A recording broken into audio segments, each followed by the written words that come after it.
নমস্কার বন্ধুরা, মাম্পির কিচেন চ্যানেলের আরো একটি নতুন ভিডিওতে তোমাদের সবাইকে জানাই অনেক অনেক স্বাগত। আজকে নিয়ে চলে এসেছি মাম্পির কিচেনে একদম শীতকাল স্পেশাল কষা কষা করে হাঁসের মাংস। অবশ্যই এটা তোমরা আমার ব্লগ চ্যানেলে দেখতে পারবে। এটা হচ্ছে একটা বাড়িতে আমরা নিজেরা পিকনিক করছি। তো যাই হোক, তোমাদের সাথে শেয়ার না করলে তো হবে না। তো গরম গরম হাঁসের মাংস কিভাবে বাঙালিরা বাড়িতে করে স্পাইসি ভাবে, তো সেটাই আজকে তোমাদের সাথে দেখাবো। কি কি উপকরণ নিয়েছি এবং কেমন ভাবে বানালাম চলো তোমরা দেখে নাও। এখানে বাবা দাঁড়িয়ে আছে, এখান থেকেই নেব মাংসটা। যতটা পারবো তোমাদেরকে সমস্তটাই দেখানোর চেষ্টা করবো। এই যে বাবা দাঁড়িয়ে আছে, তো এই যে বাবা হাঁস নিয়ে দাঁড়িয়ে রয়েছে। আমাদের আসতে একটু দেরি হয়ে গেল। এই হাঁসটাই কিন্তু আজকে আমাদের বাড়িতে নিয়ে যাওয়া হবে। প্রথমেই হাঁসটাকে এখানে কাটার প্রসেস চলছে, মানে পালকটা ছাড়ানো। তারপরে উষ্ণ গরম জলের মধ্যে দিয়ে পরিষ্কার করে ধুয়ে নিয়ে দিয়ে দেবে হচ্ছে সর্ষের তেল আর হলুদ।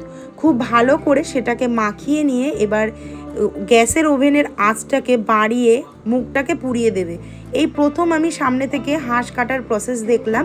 এর আগে আমাদের বাড়িতে হাঁস হয়েছে, কিন্তু বাবা নিয়ে এসেছে, আমি রান্না করেছি বা মা রান্না করেছে, কিন্তু এই প্রথম আমি এই কাটার প্রসেসটা দেখলাম। আজকের ভিডিওটা কিন্তু অন্যরকম ভাবে করলাম। একদম দোকান থেকে হাঁস কেনা থেকে শুরু করে কাটা ছাড়ানো বাছাই করে যেরম প্রসেস, সেই প্রসেসে কিন্তু যতটা আমি দেখাতে পেরেছি সম্ভব ততটা তোমাদেরকে দেখিয়েছি। তো এখানে বলতে বলতে মাংস কিন্তু আমাদের কাটা কমপ্লিট হয়ে গেছে।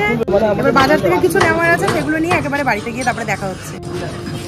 এই হচ্ছে দেখো সেই হাঁসের মাংসটা, যেটা তোমাদেরকে কাটা দেখালাম, সেই হাঁসের মাংসটা এখানে নিয়ে এসে খুব ভালো করে বাড়ি কাটাই করে নিয়ে এসেছি দোকান থেকে। এইবার আমি বাড়িতে এনে খুব ভালো করে মাংসটাকে বেছে নিচ্ছি, আর বেছে দিচ্ছে আমার বাবা। যেহেতু আমি এদিকে কাটাকাটির কাজে ব্যস্ত ছিলাম, সেই কারণে বাবা কিন্তু মাংসটা এখানে বেছে দিচ্ছে। তো চলো নেক্সট প্রসেসে যাওয়া যাক। হাঁসের মাংস রান্না করার জন্য এখানে সমস্ত মশলা আমি রেডি করে নিয়েছি। প্রথমেই লাগছে দেখো সর্ষের তেল, হলুদ, লবণ। ফোড়নের জন্য লাগবে গোটা গরম মশলা এবং তেজপাতা। তারপরে চলে আসলাম পেঁয়াজে। রান্নার সময় কিন্তু তোমাদের সমস্ত পরিমাপটা আমি জানিয়ে দেবো।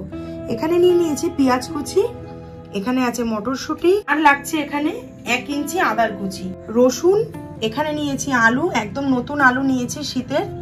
এখানে আছে পেঁপে। পেঁপেটার প্রসেসটা বলে দিচ্ছি। এই পেঁপেটাকে তোমরা প্রথমে খোসাটাকে খুব ভালো করে ধুয়ে নিয়ে তারপর কিন্তু পেঁপেটাকে কাটার পরে আর ধোয়া যাবে না। তো এইভাবে ডুমো ডুমো করে কেটে নিয়েছি অর্ধেকটা পেঁপে। এখানে আছে বেশ কিছুটা শুকনো লঙ্কা গরম জলে ভেজানো, এখানে আছে কাঁচা লঙ্কা, এখানে আছে গোটা দুটো টমেটো কুচি করে রাখা, আছে জিরে এবং ধনে, এই দুটোকেও কিন্তু গরম জলে ভিজিয়ে রেখেছি যাতে বাটতে সুবিধা হয়। তো এই হচ্ছে আমাদের আয়োজন। এবার চলো সমস্ত মশলাগুলোকে বেটে নিয়ে তারপর ফিরে আসছি রান্নার উপর। প্রথমেই নিয়ে নিয়েছি 2 চামচ গোটা জিরে, যেটাকে জলে ভিজিয়ে রেখেছিলাম, আর নিয়ে নিয়েছি 2 চামচ ধনে। এটাকে খুব ভালো করে মিহি পেস্ট করে নেব। জিরে এবং ধনেটা এখানে বাটা কমপ্লিট হয়ে গেছে, এবার তুলে নেব।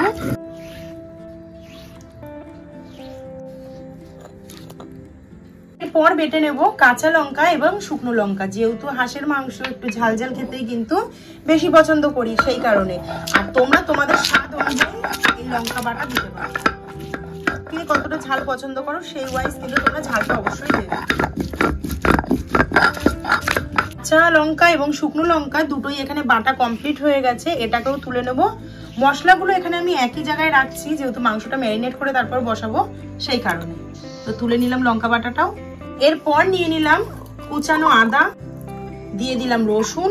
এখানে কিন্তু একটা গোটা রসুন আছে বড় সাইজের, দেখবে এখন বাজারে বড় সাইজের রসুন পাওয়া যায়, সেই রসুন। আর দিয়ে দেবো 1 মুঠো পেঁয়াজ কুচি, যাতে গ্রেভিটা একটু ঘন ঘন হয়, সেই কারণেই এখানে অল্প একটু পেঁয়াজ কিন্তু এখানে আমি বাটায় ব্যবহার করলাম। এবার সমস্তটাকে খুব ভালো করে পেস্ট করে নেব।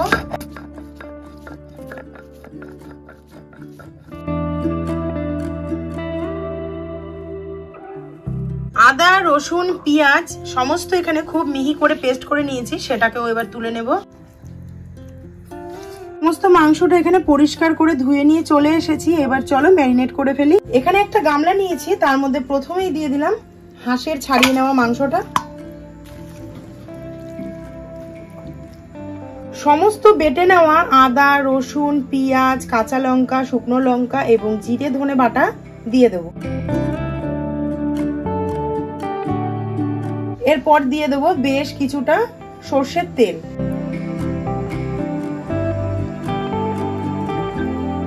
দিয়ে দেবো 2 চামচ হলুদ গুঁড়ো,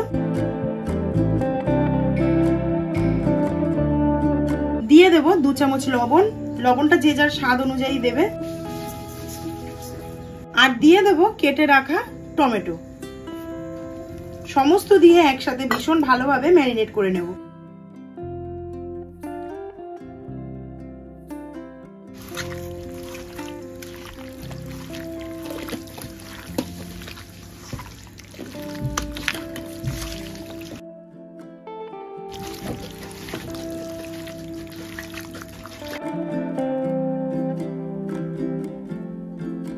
কড়াইটা গ্যাসে বসিয়ে গরম করে দিয়ে দিলাম বেশ কিছুটা সর্ষের তেল। তেল গরম হয়ে গেছে, ধোঁয়া উঠে গেছে। এইবার আলুগুলোকে এক এক করে তেলের মধ্যে দিয়ে ভেজে নেব।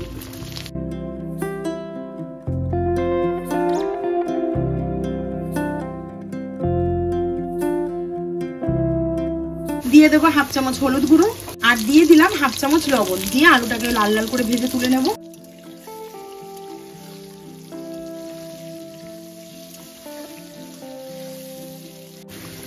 সমস্ত আলুগুলো এখানে লাল লাল করে ভেজে নিয়েছি, এবার তুলে নেব।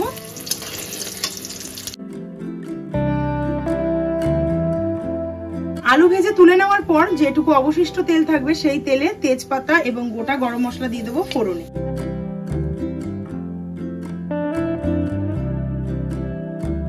ফোড়নটা সুন্দর করে ভাজা হয়ে গেছে, এবার দিয়ে দেবো কুচিয়ে রাখা পেঁয়াজ। এখানে আমি মাঝারি সাইজের 4টে পেঁয়াজকে নিয়ে কুচি কুচি করে নিয়েছি। পেঁয়াজটা দেখো এখানে লাইট ব্রাউন করে ভেজে নিয়েছি। এইবার দিয়ে দেবো ম্যারিনেট করে রাখা হাঁসের মাংস। এই হচ্ছে ম্যারিনেট করে রাখা সুন্দর। আমি এখানে আজকে একটু তাড়াহুড়ো করে করলাম বলে, তোমরা চাইলে কিন্তু 30 মিনিট একটু রেস্টিং টাইমেও রাখতে পারো। যত ম্যারিনেট করে রেস্টিং টাইমে রাখবে তত কিন্তু মাংসের স্বাদ হবে সুন্দর।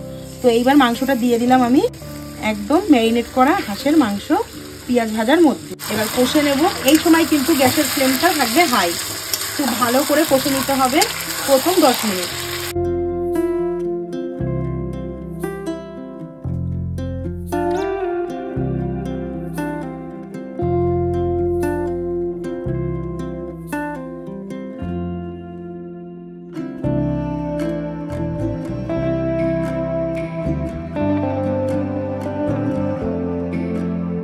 মিনিট মতো মাংসটাকে কষে নিয়ে এইবার দিয়ে দেব পেঁপেটা। এই পেঁপে দিয়েই কিন্তু মাংসটাকে ভালো করে কষে কষে রান্না করতে হবে, তবেই খুব তাড়াতাড়ি মাংসটা সেদ্ধ হয়ে যাবে। পেঁপে দিলে মাংসটা কিন্তু সেদ্ধ হয়ে যাবে খুব তাড়াতাড়ি। পেঁপেটা অবশ্যই তোমরা হাঁসের মাংসে দেওয়ার চেষ্টা করবে, তাতে কিন্তু স্বাদটা দ্বিগুণ হবে। আর মাংস যতটা সম্ভব মিডিয়াম টু হাই ফ্লেমে কষলে মাংসের কালার যেরকম সুন্দর আসবে, গুণগত মানও বজায় থাকবে, আর দেখতেও খুব সুন্দর হবে, মাংসটা খেতেও খুব ভালো লাগবে। কষানোর উপরেই কিন্তু মাংসটা রান্না। এখানে দেখো যেই প্রসেসে আমি করছি, তোমরা যদি বাড়িতে আমার রেসিপি দেখে ট্রাই করো অবশ্যই তোমরা সেই প্রসেসটা ফলো করো। আশা করছি ভীষণই ভালো লাগবে। কষতে কষতেই আস্তে আস্তে মাংসের কালার চেঞ্জ হবে, তোমরা দেখলেই বুঝতে পারবে যে মাংসটা প্রপার ভাবে কুকটা হচ্ছে। তো এই যে হচ্ছে মাংস, দেখো কষাতে কষাতে কিন্তু তেল ছেড়ে দিয়েছে। আর এমনিতেও শীতকালে কিন্তু হাঁসের গায়ে অনেকটাই চর্বি হয়, সেই কারণে অল্প তেলে রান্নাটা করাই কিন্তু ঠিক। তো একদম কষে নিয়েছি নাই নাই করে, কিন্তু এখানে 20 থেকে 25 মিনিট হয়ে গেছে। আমি এই মাংসটাকে কষছি। এরপর দিয়ে দেবো এর ভিতরে ছাড়িয়ে রাখা মটরশুঁটি। মটরশুঁটিটা এখন দিলাম যাতে মটরশুঁটিটা গোটা থাকে আর অর্ধেক না হয়ে যায়। মটরশুঁটি ভেঙে গেলে তরকারি কালারটা কিন্তু একটু অন্যরকম হয়ে যায়, সেই জন্য মটরশুঁটি দিয়েও মাংসটাকে খুব ভালো করে কষে নেব।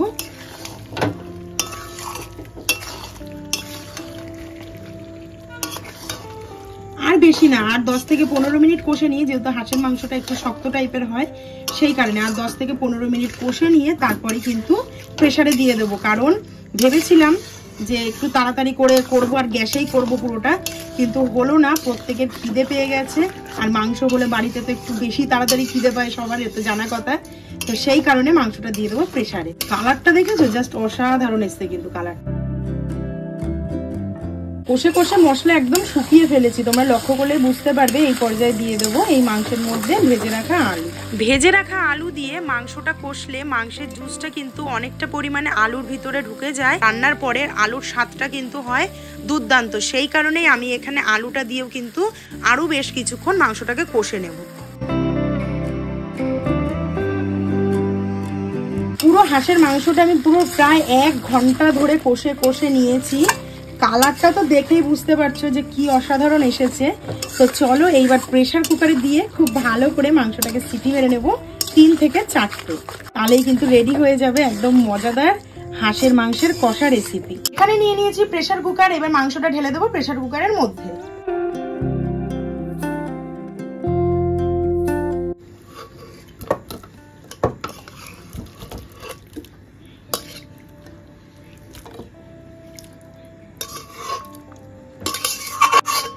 কড়াইয়ের মধ্যে যতটা মশলা লেগেছিল তার মধ্যে উষ্ণ গরম জল দিয়ে সেই জলটা দিয়ে দেবো এই মাংসের মধ্যে। খুন্তির সাহায্যে একটু ওপর নিচ করে দেবো যাতে মাংসটা তলা না লেগে যায়।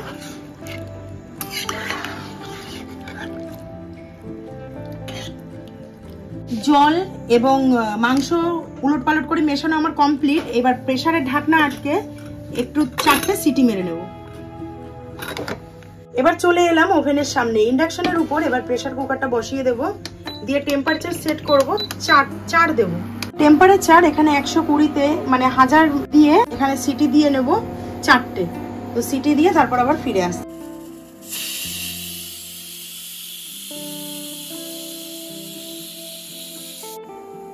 ব্যাস 4টে সিটি কমপ্লিট। এবার চলো তোমাদেরকে একটু খুলে দেখাই, করে দেখাচ্ছি। এখনো কিন্তু কুকিং প্রসেসটা ভিতরে চলছে। জাস্ট কালারটা দেখো, পুরো অসাধারণ একটা কালার এসেছে। রেডি হওয়ার মুখে। এই সময় গরম মশলাটাকে বেটে নেব। গরম মশলা দিলে কিন্তু মাংসে আলাদা রকমের একটা স্বাদ হয়।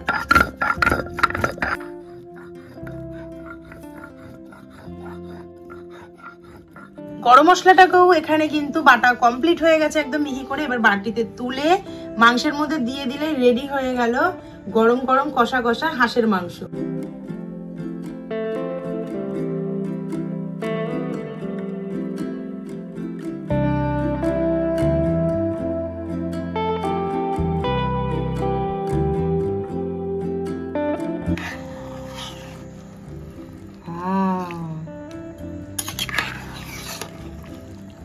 পিস ছোট হলে কি হবে, সুন্দর। এই দেখো হাঁসের লেগ পিস।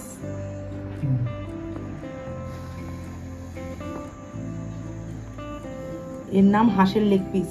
মাংস রেডি হয়ে গেছে, এবার উপর থেকে দিয়ে দেবো গরম মশলা। আজকের ভিডিওটা যদি ভালো লেগে থাকে অবশ্যই একটি করে লাইক কমেন্ট শেয়ার করে দিও। ফুল ভিডিওটা দেখার জন্য অসংখ্য ধন্যবাদ এবং ভালোবাসা। তো তোমরা যেভাবে ভালোবাসা দিচ্ছ, যেভাবে সাপোর্ট করছো, সেভাবেই করতে থেকো। দেখা হচ্ছে খুব শীঘ্রই নতুন একটি ভালো ভিডিওর সাথে। ততক্ষণে তোমরা সবাই সুস্থ থাকো, ভালো থাকো। দেখা হচ্ছে খুব তাড়াতাড়ি। আজকের মতো তাহলে আসি, টাটা।